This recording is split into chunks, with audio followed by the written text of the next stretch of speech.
भद्राणि देव सवितर दुरितानि परासु यद भद्रम तन्नयासु।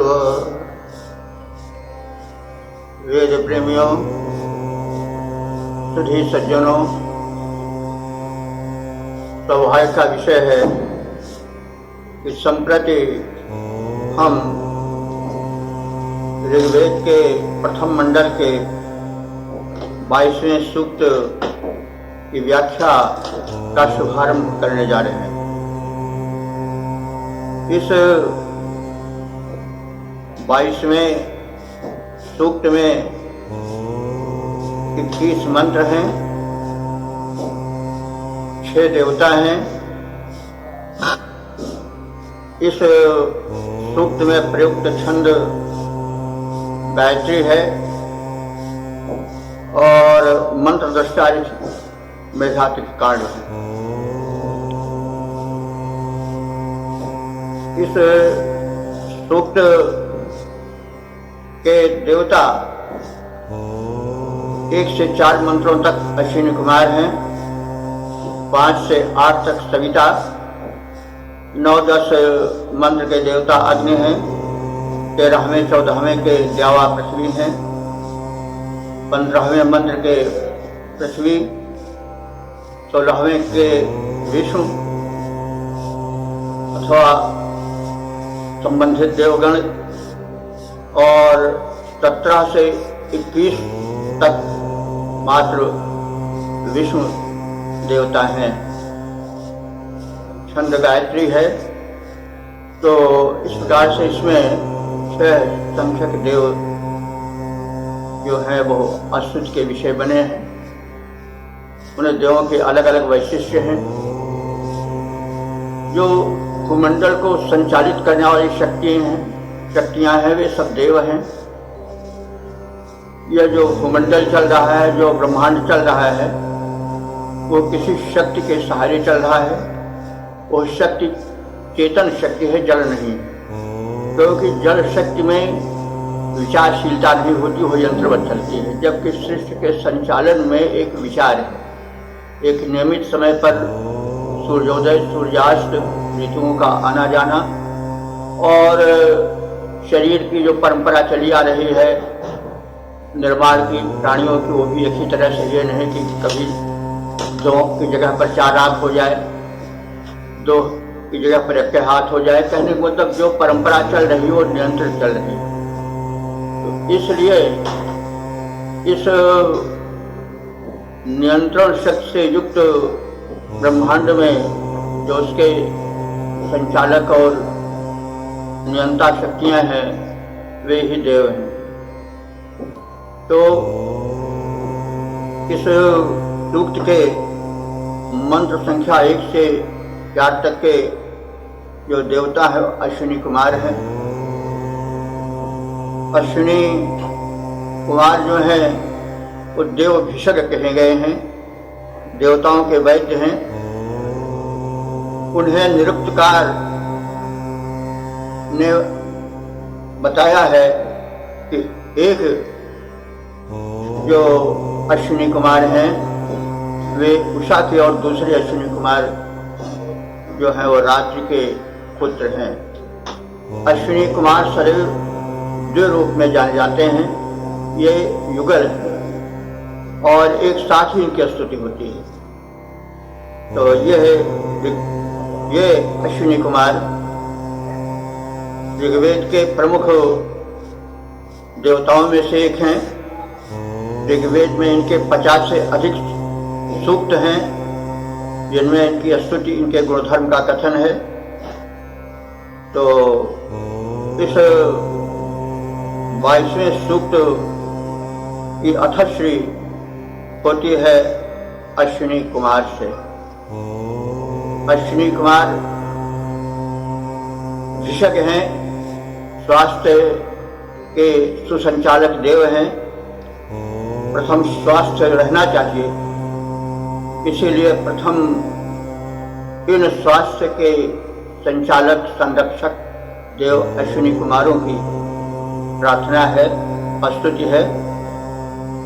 और इस मंत्र का शीर्षक है जागरणशील अश्विनी कुमार। मंत्र इस प्रकार से है, कातरयुजा विबोधयाश्विनो ये गच्छताम् अस्य सोमस्य पीते। अश्विनी कुमार जो है वो प्रातः युजा, प्रातः उठ करके कर्म में संलग्न हो जाने वाले, युक्त हो जाने वाले हैं। प्रातः युजा, प्रातः काल ही स्वनिर्धारित कर्म में संयुक्त हो जाने वाले, लग जाने वाले हैं। तो इसलिए हे उपासकों, तुम इन्हें प्रातः काल ही विबोध है, बता दो। क्या बता दो? कि हम जीवन यज्ञ कर रहे हैं अथवा यज्ञ कर रहे हैं, और अश्विना, हे अश्विनी कुमारो, तुम इस हमारे यज्ञ में, शुभ कर्म में आगच्छताम, आ जाओ। किस प्रयोजन के लिए आ जाओ? सोमस्य पीते, सोमपान के प्रयोजन से आ जाओ। सोमपान मधुर पेय है, स्वास्थ्यप्रद है, स्वागत के लिए उपयुक्त है, और यह सौम्य है, इसलिए सौम्य भाव से भी जुड़ा रहता है। तो आप हम उपासकों के सौम्य भाव रूपी सोमरस को पान करो, और जो पेय है उसे भी पान करो, यह भाव है। तो इसका अर्थ होगा, अश्विनी कुमार प्रातःकाल जगकर कर्म निरत हो जाने वाले हैं। उन्हें सोमपान, औषधीय, दिव्य पेय अथवा उपासक के हृदयस्थ भक्तिभाव के सुखद पान हेतु आमंत्रित किया जाए। वे हमारे शुभ कर्म रूपी यज्ञ में हमारे भक्तिभावों को आकर स्वीकार करें, जो सोमरस की भांति पुष्ट है, सौम्य है। तो इस प्रकार से इन भिषजों, देव वैद्यों की प्रार्थना की गई। ये एक वैद्य हैं, कुशल सर्जक भी हैं। कहा, वेद में एक स्थान पर कहा गया है कि इन्होंने विश्वला नाम की राजकन्या का, जो एक सेना नायिका थी, उसके युद्ध में जब टांगे कट गई थीं, तो जाकर के लौह की जंघा का प्रत्यारोपण कर दिए, और वो फिर पूर्ववत एक दिन के भीतर ही जाकर के युद्ध क्षेत्र में पहुंचने के योग्य हो गई। तो कहने का मतलब यह एक कुशल सर्जन हैं, और साथ ही साथ औषध प्रयोग में भी दक्ष हैं। च्यवन ऋषि को इन्होंने अपने योग से, औषधीय प्रयोग से जो च्यवनप्राश बनाया है, वो इन्हीं का नुस्खा है। तो इस प्रकार से ये तन मन सबको स्वस्थ करने वाले हैं। तो उन्हीं के लिए ये मंत्र प्रस्तुत किए गए हैं, क्योंकि शुभ कर्म करने के लिए शरीर का स्वस्थ होना परम आवश्यक है। धर्मार्थ काम मोक्षाणाम आरोग्यम मूलमुत्तमम्। चाहे धर्म की साधना हो, चाहे अर्थ की साधना हो, चाहे काम की साधना हो, चाहे मोक्ष की साधना हो, सबके लिए स्वस्थ रहना आवश्यक है। तो अश्विनी कुमार का रस जो है वो त्रिबंधुर बताया गया था, तो 3 चक्रों वाला है। तो 3 चक्रों का अर्थ हुआ कि वात पित्त कफ, इन 3 सिद्धांतों पर इनका जो है वो प्रयोग औषधीय चलता है। शरीर में 3 तत्व होते हैं, वात पित्त कफ। जब तीनों समावस्था में रहते हैं तब मनुष्य स्वस्थ रहता है। तो इसलिए यह संदेश देते हैं कि जो शरीर में वात पित्त कफ है, इनको आज संतुलित रखो। यह आहार विहार के कारण विषम न हो जाएं, असंतुलित न हो जाएं, ताकि शरीर रुग्ण हो पावे। तो इसलिए ये अपने उस रथ पर, जो कि 3 चक्रों वाला है, उस पर चलकर आते हैं। तो इस प्रकार से हमने इनकी प्रार्थना को जो इनके विषय में ऋषि ने की है, मेधातिथकांड ने की है, उसके अर्थ को जाने कि ये जो है वो प्रातःकाल उठ जाने वाले हैं, जो ये संदेश देता है कि व्यक्ति को ब्राह्म मुहूर्त में प्रातःकाल में उठ जाना है। ये उषा के भी पुत्र हैं, इससे भी हुआ कि उषा काल में उनका विशेष बल होता है। ये देव हैं, एक तरह से नियंत्रक हैं स्वास्थ्य के। इनको हम अगर बहुत स्पष्ट रूप में जानें तो यह है कि ये स्वास्थ्य के सिद्धांतों के एक तरह से नियामक देव हैं। तो ये दो हैं, दो, एक रात्रि संबंधी नियमों का पालन कराते हैं, दूसरा प्रातःकाल संबंधी नियमों का पालन कराते हैं। इनको ये भी कहा जाता है कि नासिका से संबंध इनका है, और जो दो सूर्य और चंद्र नाड़ियां हैं जिनसे कि प्राण और अपान का संचार होता है, उसको नियंत्रित करते हैं। और ये योग का सिद्धांत तो भी एक बड़ा वैज्ञानिक सिद्धांत है कि रात्रि जो है वो शीत प्रकृति की होती है। उस समय सूर्य नाड़ी यानी दक्षिण नासिका से जो वायु संचरित होती है उसे सक्रिय रहना चाहिए। और दिन उष्ण होता है, इसलिए जो चंद्र नाड़ी है बाएं तरफ का जो नासापुट है उससे वायु आ जाए तो शरीर के त्रिदोषों के सम रहने में बड़ी सहायता मिलती है। तो कहने का मतलब है इन बातों को इसलिए बता दिया गया कि ये जो है वो स्वास्थ्य के देवता हैं, विशेषज्ञ हैं, और इनके बताए हुए जो संकेत हैं या इनके विषय में जो मंत्र में संकेत हैं उनको समझ लेना आवश्यक है। तभी अर्थ का आनंद आ पावेगा, तभी मंत्र ठीक से हृदयंगम हो पावेगा। अन्यथा यूं ही कि आइए सोमपान कर जाइए, सवेरे इनके पास पहुंच जाओ, बुला लाओ और इनको सोमरस पान कराओ, इतने ही मात्र से अर्थ का प्रस्फुटन ठीक से नहीं हो पाता है। तो इसलिए हम इसे इस रूप में कह सकते हैं कि ये जो अश्विनी कुमार हैं वो प्रातःकाल जग जाते हैं और इस प्रकार से प्रातः जागरण का संदेश देते हैं। और ये जो है वो सोमरस के बड़े ही प्रेमी हैं, मतलब सौम्य रस के, भक्ति भाव के। और साथ ही साथ ये जब प्रेमी हैं तो शिक्षा भी देते हैं कि आप सौम्य रस का, भक्ति से सराबोर रहो, शुभ भावों से युक्त रहो और विचारों में सौम्यता लाओ, क्योंकि स्वस्थ रहने के लिए विचारों का स्वस्थ रहना भी बड़ा आवश्यक है।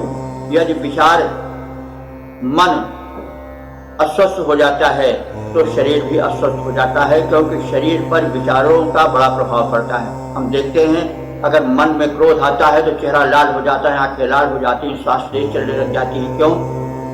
बात यह है कि इतना कार्बन बनना शुरू हो जाता है शरीर में कि हवा इतनी तेजी से न चले तो इतना कार्बन बन जाए, इतने उसमें डाइऑक्साइड भर जाए कि मनुष्य का मरण भी हो सकता है। तो इसलिए तीव्र हो जाती है सांस। हर स्थिति में जो होता है शरीर में ज्यादा टॉक्सिन बनने लगता है तो श्वास की गति तीव्र हो जाती है। तो कहने का मतलब है कि सौम्य भाव रहना चाहिए, सदैव जो है हम प्रसन्न रहें, शुभ विचारों से युक्त रहें। तो सोमरस तो एक औषधीय पेय है ही है, उसका हम सदैव पान करें।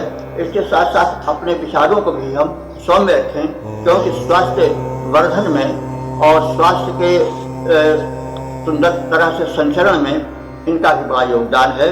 तो इसलिए इस मंत्र में जो कहा गया है कि जो विशेषज्ञ दोनों अश्विनी कुमार हैं वो सोमपान के यानी बड़े ही जो स्वास्थ्यपूर्ण पेय हों उनके प्रेमी हैं, और उसे पी करके ये बताते हैं कि जो उनके भक्तगण हैं, जो उनके आराधक हैं, वो भी सौम्य भाव से युक्त रहें, क्योंकि उसका स्वास्थ्य पर बड़ा प्रभाव पड़ता है। पहले व्यक्ति मन से बीमार होता है तब तन से बीमार होता है, इसलिए सौम्य भाव से युक्त शरीर रहे, इसका संदेश इसमें दिया गया है। और जो वैद्य है या जो कोई भी हो जो आचरण कराना चाहता है शुभ, तो उसको पहले वो आचरण करना चाहिए, क्योंकि हम अगर गलत कार्य करते हैं और फिर उसके बाद अच्छे कार्य का उपदेश देते हैं उसका प्रभाव नहीं पड़ेगा। हम उपदेश देने के पहले स्वयं अपने जीवन में उसको उतारें, तब वो सफल होगा। कहने के मतलब है कि जो ये दोनों अश्विनी कुमार हैं ये विशक हैं, सोमपान के प्रेमी हैं, सोमपान के लिए इन्हें बुलाना चाहिए और उसी हिसाब से सौम्य भाव से स्वयं युक्त रहना चाहिए। और ये प्रातः युज हैं, प्रातः काल उठ करके कार्य में लग जाते हैं, इसलिए व्यक्तियों को स्वयं प्रातः काल उठ करके शुभ कार्य में संलग्न होना चाहिए। तो इस प्रकार से हम इसके अर्थ को, इसकी व्याख्या को समझें। और एक बार हम फिर कह दे रहे हैं कि हे अश्विनी कुमारों, तुम प्रातः काल उठ जाने वाले हो, कर्म में सक्रिय हो जाने वाले हो। ऐसे अश्विनी कुमारों को ऋषि कह रहा है अथवा ऋतुज कह रहा है, हे उपासकों, ऐसे अश्विनी कुमारों को तुम प्रातः काल ही जा करके उन्हें यहाँ बुला करके लाओ और उन्हें अपने हृदय से सौम्य भाव को स्वागत रूप में प्रस्तुत करो और पेय के रूप में सोमपान को प्रस्तुत करो। वे इसके प्रेमी हैं, उन्हें आमंत्रित करो और वे इस शुभ कर्म रूपी यज्ञ में आवें और हमारे जीवन यज्ञ को सफल बनावें और भक्त भाव से हमारे प्रेरित हों। तो यह इसकी संक्षिप्त व्याख्या हो गई। अब हम इसके पद्य रूपांतरण को देखें। दोनों अश्विनी कुमारों को इस कर्म यज्ञ में ले आओ, दोनों अश्विनी कुमारों को इस कर्म यज्ञ में ले आओ। दोनों प्रातः जगने वाले, दोनों प्रातः जगने वाले, सत्कर्मों में लगने वाले, हम कर्म यज्ञ करने वाले, सद्भावों को भरने वाले, सद्भाव सोम प्रस्तुत करते, पानार्थ उन्हें कृपया लाओ, पानार्थ उन्हें कृपया लाओ। दोनों अश्विनी कुमारों को इस कर्म यज्ञ में ले आओ, इस कर्म क्षेत्र में ले आओ। आत्मन, वेद प्रेमियों, सुधी श्रोताओं, अब हम ऋग्वेद के प्रथम मंडल के 22वें सूक्त के दूसरे मंत्र की व्याख्या का शुभारंभ करेंगे। इस सूक्त के और इस मंत्र के जो हैं वे देवता अश्विनी कुमार हैं, ऋषि मेधातिथि कर्ण हैं और छंद गायत्री। तो देवता जो अश्विनी कुमार हैं वे सुंदर रथ वाले हैं, उनको आमंत्रण दिया जा रहा है। तो सुरथी अश्विनी कुमार हमारे यज्ञ में आए। यह इस भाव के चारों ओर लिपटा हुआ अर्थ है, उसकी व्याख्या हम समझें। पहले मंत्र को देखें। या सुरथा रथी रथोत्तमा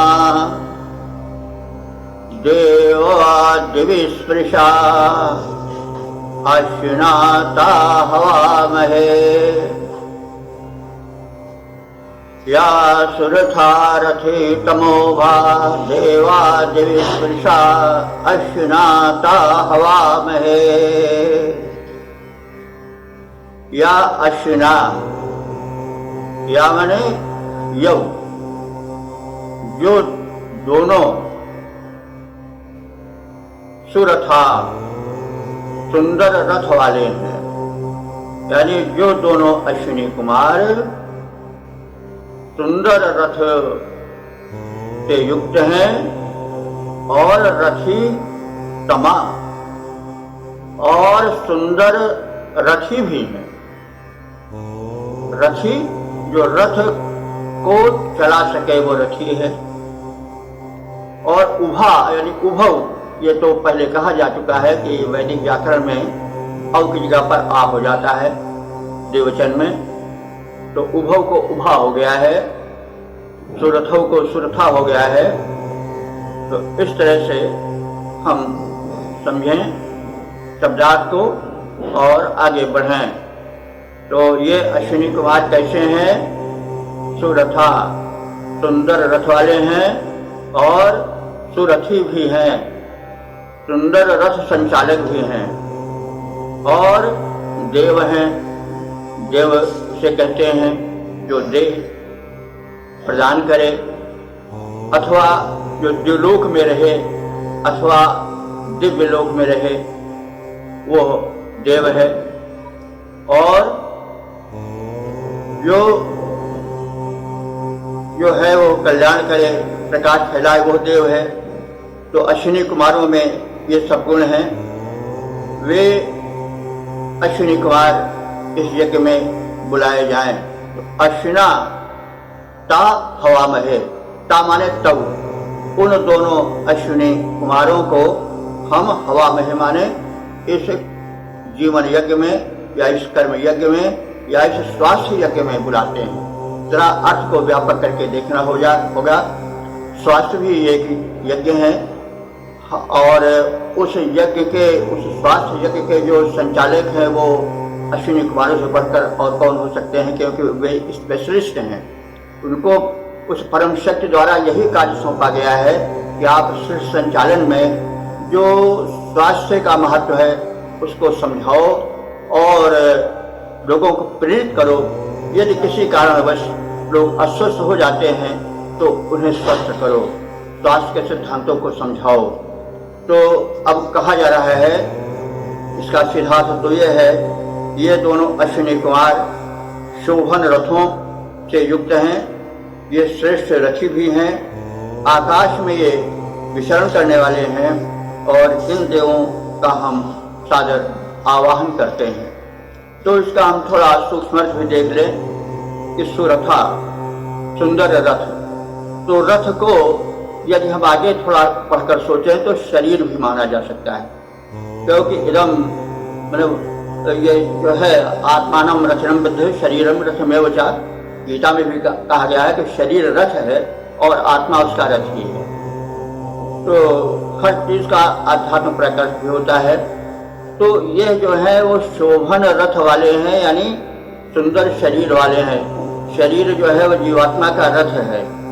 तो जीव से तो सभी संबंधित रहते हैं, आत्मा से सभी संबंधित रहते हैं, सारे देव से जुड़े रहते हैं। तो एक चीज ये स्मरण रखना चाहिए कि जिसका रथ, जिसका शरीर शोभन होगा, सुंदर होगा, पुष्ट होगा, स्वस्थ होगा, वही वैद्य होने योग्य है। नहीं तो कहा नहीं गया है कि वैद्य ज्ञान योगी वैद्य रोगी सूर्य पीछी घावरे। ये बताते हैं कि अगर कोई जवान योगी बन गया, समझ लीजिए कि मतलब कहीं कुछ कमी है। और वैद्य रोगी, अगर वैद्य रोगी हो तो समझ लीजिए कि वैद्य ठीक नहीं है। और सूर्य पीछी घावरे, अपने को बड़ा भारी सिपाही और सैनिक बताता हो और पीठ में उसके घाव हो। जब रण छोड़कर कोई भागता है तभी पीठ में अस्त्र का प्रहार होता है। तो ये सामान्य सिद्धांत है कि ज्ञान योगी वैद्य रोगी सूर्य पीठी घावरे, ये संदेह में डाल देते हैं उसकी योग्यता को। तो इसलिए कहा गया है विशेषण रूप में कि जो ये अश्विनी कुमार हैं ये सुरथ हैं, यानी इनका रथ शोभन है अथवा इनका शरीर शोभन है, क्योंकि शरीर भी रथ है, इसलिए ये सुरथ हैं। और यही नहीं, ये रथीतमा भी हैं, यानी इस रथ को अच्छी तरह से संचालन करना जानते हैं। शरीर रूपी रथ कैसे ठीक से चले, कैसे गतिमान हो, इससे भी परिचित हैं। और जो परिचित होंगे तभी दूसरों को बता सकेंगे, भैया ऐसे तुम चलो, ऐसे तुम चलो। वैद्य स्वयं नहीं जाने का सिद्धांत को तो बतावेगा क्या। तो इसलिए इनमें हमें वैद्य के गुण भी देखना चाहिए।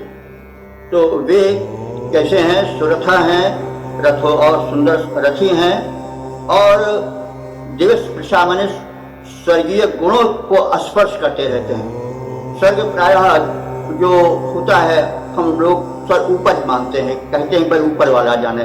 तो ऊपर वाले का मतलब हुआ कि दिव्य शक्तियों का निवास ऊपर ही होता है, स्वर्ग ऊपर ही है।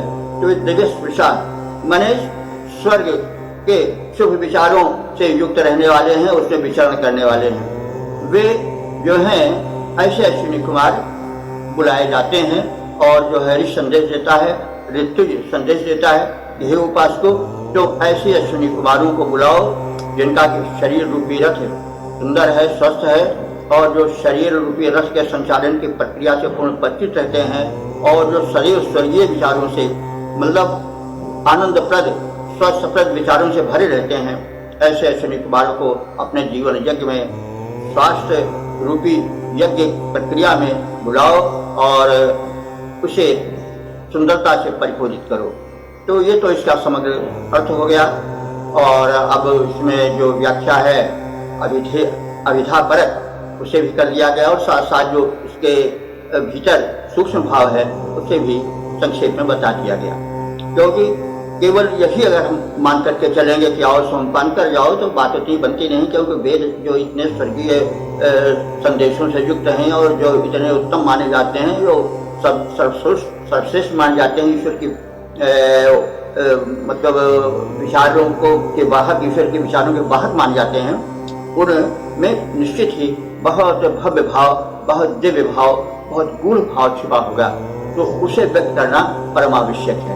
इसीलिए हम थोड़ी व्याख्या को और प्रारूप दे देते हैं, ताकि उसके जो भीतर छिपा हुआ है, जैसे दूध है, दूध में मक्खन है, लेकिन उसको मथना पड़ता है, तब वो सुंदर नवनीत निकल पाता है। इसी प्रकार से मंत्र भी उसके भीतर नवनीतवत जो छिपा हुआ सुंदर पौष्टिक मक्खन है, उसको थोड़ा मंथन करना पड़ेगा। मंथन सही दिशा में होना चाहिए, बस इतना है। अब हम इसके जो है वो छंद परक सब जान लें, क्या रूप इसका है, क्या भाव है। दोनों अश्विनी कुमारों को हम कर्म यज्ञ में बुला रहे हैं, हम स्वास्थ्य यज्ञ में बुला रहे। वे शोभन रथ के स्वामी हैं, वे शोभन रथ के स्वामी हैं श्रेष्ठ रथी नभगामी हैं, वे स्वर्ग धाम के वासी हैं, वे देव प्रवर अविनाशी हैं। आ जाएं इस शुभ अवसर पर, आ जाएं इस शुभ अवसर पर, हम स्तुति उनको सुना रहे, हम स्तुति उनको सुना रहे। दोनों अश्विनी कुमारों को हम कर्म यज्ञ में बुला रहे, दोनों अश्विनी कुमारों को हम कर्म यज्ञ में बुला रहे, हम स्वास्थ्य यज्ञ में बुला रहे। प्रियात्मन सुधे श्रोताओं, वेद प्रेमियों, अब हम ऋग्वेद के प्रथम मंडल के 22वें सूक्त के तीसरे मंत्र की व्याख्या की प्रस्तुति करेंगे। इस मंत्र के जो है वो दृष्टा ऋषि हैं मेधातिथकाण, छंद गायत्री है और देवता अश्विनी कुमार है। शीर्षक है कटु सत्य को मधुर वाणी में बताया जाए। अब हम मंत्र को जान लें। या वाम कषा मधुमत्तश्विना सुनृतावती तया यज्ञं मिमिक्षतम्। शब्दार्थ इस प्रकार होगा। या वाम कषा, या माने होता है यव, तो या माने अगर इस तरह से करें तो या माने जो, तो यहाँ पर या जो है वो जो के अर्थ में अधिक उपयुक्त पड़ेगा। ये विशेषण है सुनृता वाणी का। सुनृता माने अच्छी तरह से कही गई वाणी, सुनृतावती कहा गया है, मंत्र में आगे शब्द है। तो यह वाणी सुनृतावती, जो वाणी बहुत मीठे रूप में कही गई है। तो वाम कषा, वाम माने वही, वाम तुम दोनों की, वही वाणी, वाम माने तुम दोनों की कषा है। कषा का मतलब क्या हुआ? चाबुक, कषा चाबुक कहते हैं।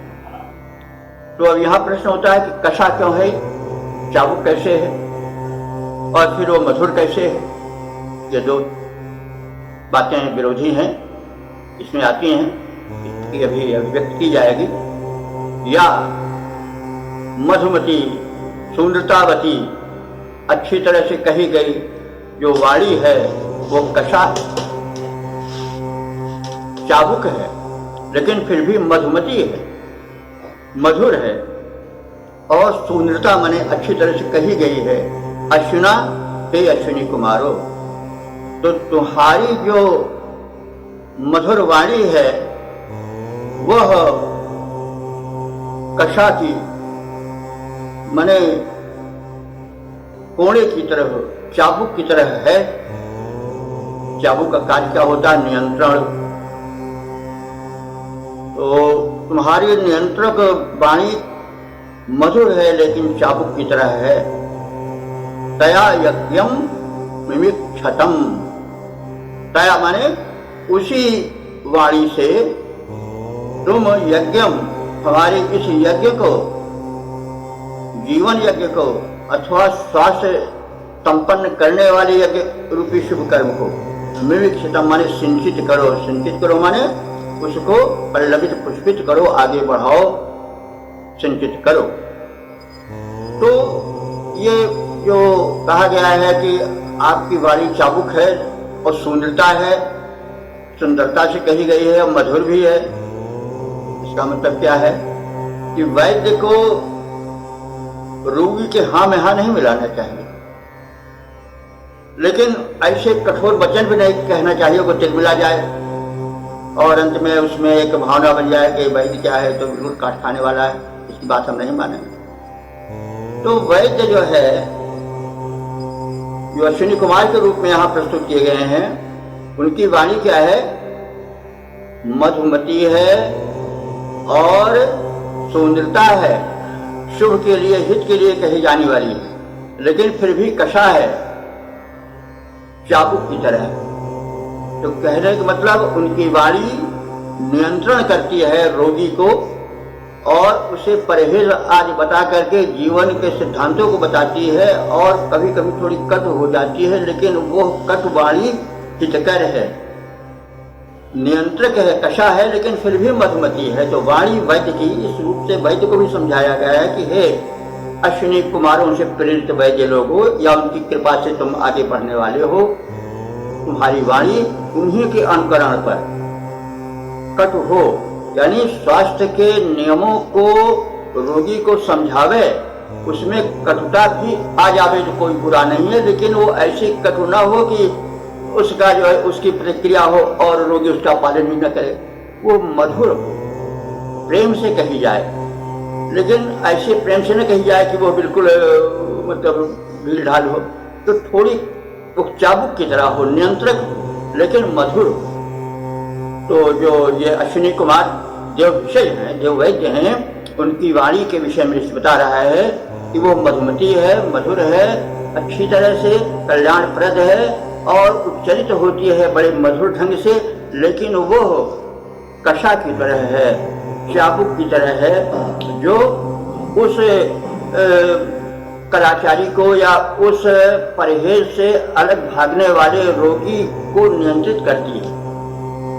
तो इस तरह से ये अश्विनी कुमारों, तुम अपनी मधुर और उपचार विषयक नियमों पर थोड़ी कट हो जाने वाली वाणी का प्रयोग करो और इस हमारे जीवन यज्ञ में आओ, सम्मिलित हो, हमें स्वस्थ बनाओ और मिश्रतम हमारी स्वास्थ्य लचिका को तुम हरी भरी बनाओ, उसको सिंचित करो, ऐसी आपसे प्रार्थना है।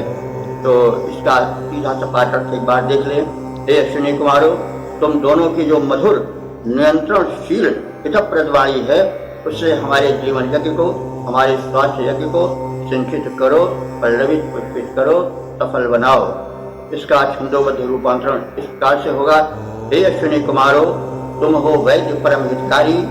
हे अश्विनी कुमारों, तुम हो वैद्य परम हितकारी, रोगों को हरने में सक्षम वाणी विशद तुम्हारी, रोगों को हरने में सक्षम वाणी विशद तुम्हारी, अपने मधुर वचन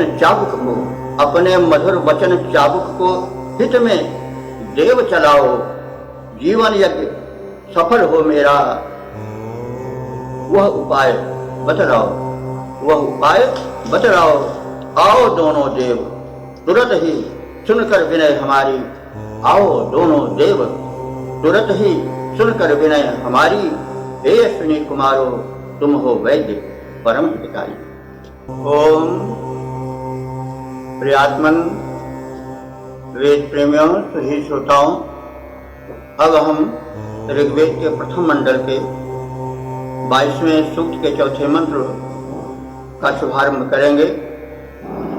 इस मंत्र में प्रयुक्त छंद है गायत्री, ऋषि है मेधातिथि काल और देवता हैं अश्विनी कुमार। शीर्षक है बुलाए जाने पर शीघ्र ही पहुंचने वाले अश्विनी कुमार। मंत्र इस प्रकार से है, नहीं वामस्ति दूर के यत्रारथे न गच्छतः अश्विना सोमिनो गृहम्। नहीं वाम अस्ति दूर के, वाम माने तुम दोनों के लिए, नहीं माने नहीं, अस्ति माने है, दूर के माने कोई स्थान दूर।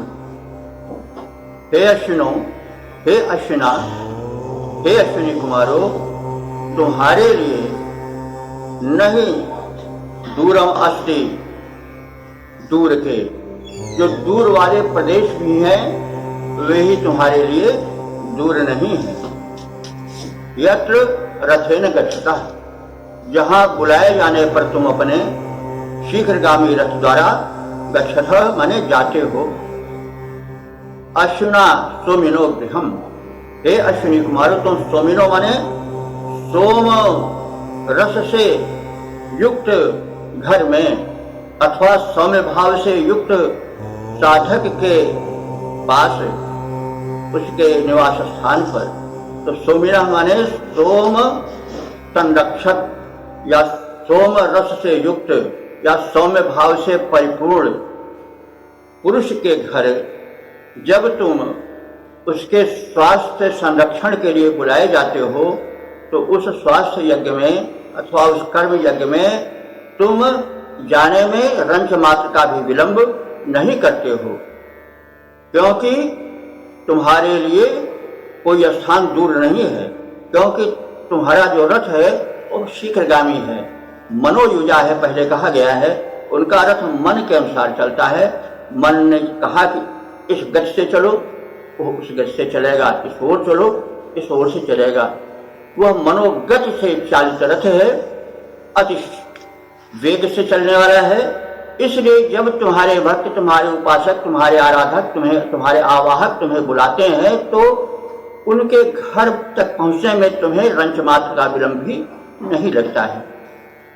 और तुम जाते किनके घर हो? विशेष रूप से जो श्रद्धालु होते हैं, जो सौम्य भाव से युक्त होते हैं और तुम्हें पुष्टकर पेय प्रस्तुत करते हैं। सोम, आजकल तो क्या है, लोग चाय पेश करते हैं, काफी पेश करते हैं, ये नहीं, तो सोम रस पेश करना चाहिए। मधुर रस, स्वास्थ्यप्रद रस जो है पेय रूप में प्रस्तुत करना चाहिए। तो ये संकेत है ऋषि का। हमारे ये जो देव भिषज हैं अश्विनी कुमार, वे सोमिना जो सोम रस को रखते हैं उनके घर जाना बहुत पसंद करते हैं और वहाँ बहुत प्रसन्न होते हैं। इसलिए संकेत है कि जो है गृहस्थ या जो उसके उपयोगी हैं, उसके इच्छुक हैं, उन्हें भी इन गुणों से युक्त होना चाहिए। इसका हम भावार्थ देख लें।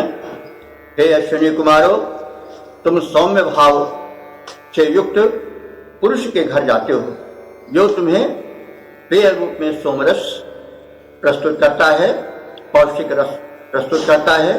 तुम जहाँ रथ से जाने को तत्पर होते हो वहाँ तुम दोनों के लिए वह स्थान दूर नहीं रह जाता, क्योंकि तुम्हारा रथ शीघ्रगामी है और मनोयुजा है, मन के संकल्प से चलने वाला है। और इस प्रकार से हमने इसकी संक्षिप्त व्याख्या जान ली, शब्दार्थ भी जान लिए और शीर्षक भी जान लिए। अब हम इसके पद रूपांतरण से परिचित हों। अश्विनी कुमारो, तुम दोनों का तीव्र गमन सक्षम रथ है। हे अश्विनी कुमारो, तुम दोनों का तीव्र गमन सक्षम रथ है जो सौम्य स्वभाव युक्त नर हैं। जो सौम्य स्वभाव युक्त नर हैं उनके न दूर तुमसे घर हैं, उनके न दूर तुमसे घर हैं। तत्पर रहते हो जाने को, तत्पर रहते हो जाने को, उनका कल्याण कराने को अति तीव्र वेग से जाते हो। रह पाता दूर नहीं पथ है, अति तीव्र वेग से जाते हो, रह पाता दूर नहीं घर है। अश्विनी कुमारो, तुम दोनों का तीव्र गमन सक्षम रथ है, अति तीव्र गमन सक्षम रथ है।